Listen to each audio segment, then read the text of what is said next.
बिस्मिल्लाहिर्रहमानिर्रहीम। ये पास पेपर्स का एक क्वेश्चन है, प्रोबेबिलिटी से मुतालिक है। आपकी बुक के क्वेश्चन नंबर 6.20 और 6.21 ये थोड़ा थोड़ा हम जैसा ही है। यहाँ पर हमें कह रहे हैं 4 items are taken at random from a box of 12 items and inspected. कि एक बॉक्स है 12 आइटम्स का, उसमें से 4 आइटम्स दिए गए हैं और उन 4 आइटम्स की इंस्पेक्शन की गई है। The box is rejected if more than 1 item is found to be faulty. कह रहे हैं कि जो बॉक्स है, ये पूरे पूरे का ये 12 आइटम्स का जो बॉक्स है, इसे हम रिजेक्ट कर देंगे अगर एक से ज़्यादा फॉल्टी आइटम आ गया।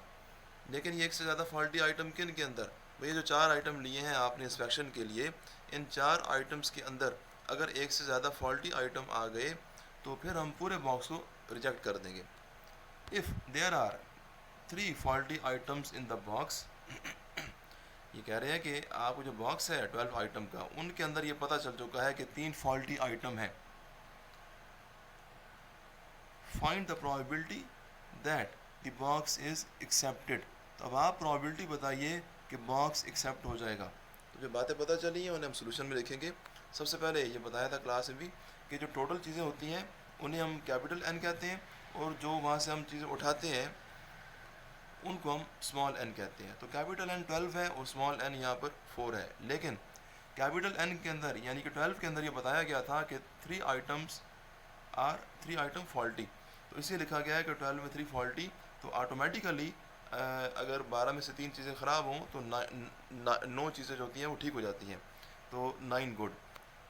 ये हमें बनाना पड़ेगा क्योंकि आगे क्वेश्चन में इनका यूज़ होना है। अब जो प्रोबेबिलिटी पूछी हमसे, find the probability that box is accepted, वो हम यहाँ लिखते हैं probability of box is accepted. लेकिन अब ये जो प्रोबेबिलिटी है बॉक्स इज़ एक्सेप्टेड, ये थोड़ा हमें सोचना पड़ेगा कि बॉक्स एक्सेप्ट होने का मतलब क्या है। तो ये मतलब उस बंदे ने हमें, क्वेश्चन वाले ने बताया भी है, वो बताया ये पहली लाइन के एंड पर।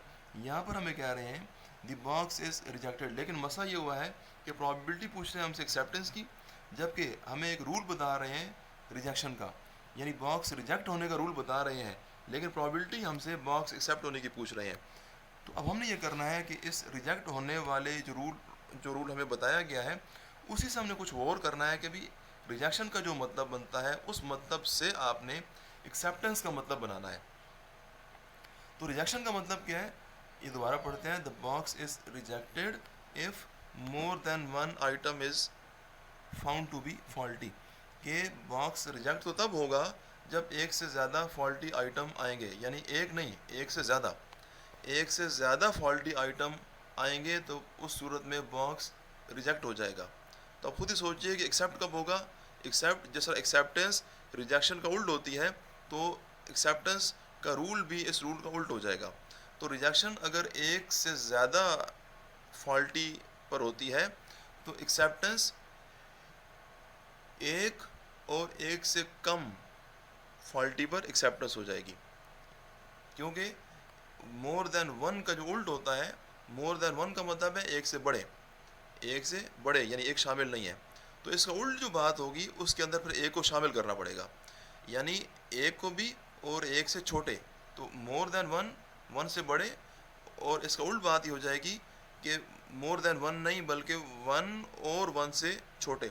इसी यहाँ पर एक्सेप्टेंस का रूल ये लिखा गया है। एक्सेप्टेंस का मतलब ये बन जाएगा प्रोबेबिलिटी ऑफ लेस देन और इक्वल टू 1 फॉल्टी। ये लेस देन और इक्वल टू 1 फॉल्टी जो है ये उल्ट बात है किसका, मोर देन 1 का। ठीक है जी। अब थोड़ा सा आप इसको और कीजिए खुद। और आगे लिखा हुआ है इन सैम्पल ऑफ 4। सारी बात है वो जो सैम्पल 4 का लिया है उसी के अंदर की बात हो रही है कि उस 4 के सैम्पल के अंदर एक्सेप्ट होने का मतलब यह है कि 4 के सैम्पल के अंदर 0 या 1 फॉल्टी का आ जाना। तो उस प्रोबेबिलिटी जिस चीज़ की चाहिए होती है हम उस चीज़ को ए का नाम देते हैं। और नाम कैसे देते हैं, ऐसे देते हैं कि let A B even that, यहाँ तक लिखते हैं। और दैट के बाद क्या लिखते हैं, जिस बात की प्रोबेबिलिटी चाहिए होती है। इसी हमने लिखा है 0 और 1 फॉल्टी आइटम, ये लिखना है। अब आपने करना यह है कि क्योंकि आपका 0 फॉल्टी आइटम और 1 फॉल्टी आइटम दो चीज़ें आपकी फेवर में जा रही हैं, लिहाजा हमने 0 के लिए ये ऐसा किया है और 1 के लिए ये ऐसा करना है। तो ये ज़ीरो फॉल्टी, पहले आप ज़ीरो फॉल्टी को पढ़िए भाई। ज़ीरो फॉल्टी किन में आए? जो सैंपल लिया है 4 आइटम का उनके अंदर ज़ीरो फॉल्टी। और ये कहाँ से आएंगी? ये ज़ीरो फॉल्टी या जो वन फॉल्टी कहाँ से आएंगे? ये कैपिटल एन की फॉल्टी में से आएंगे। तो इसलिए आपने लिखना है इसको कि भाई ज़ीरो फॉल्टी आए 3 फॉल्टी में से, यानी सैंपल स्मॉल एन के अंदर ज़ीरो फॉल्टी आए कहाँ से आएंगे? कैपिटल एन के 3 फॉल्टी में से। और जब ज़ीरो फॉल्टी आएंगे तो ऑटोमेटिकली दूसरा मतलब ये बनता है कि चारों के चारों आइटम गुड आएंगे। तो ये केस पूरा करना है आपने, सिर्फ फॉल्टी नहीं लिखना है बल्कि साथ में वो सैंपल पूरा नीचे करना है। सैंपल के अंदर ज़ीरो फॉल्टी यानी कि 4 गुड। अब 4 गुड कहाँ से आएंगे? 9 गुड में से।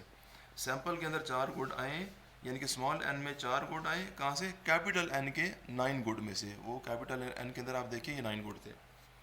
प्लस के बाद ये वन वाला केस, वन फॉल्टी। तो आप लिखेंगे वन फॉल्टी आए 3 फॉल्टी में से, और जब वन फॉल्टी होता है स्मॉल एन के अंदर तो 3 गुड हो जाते हैं।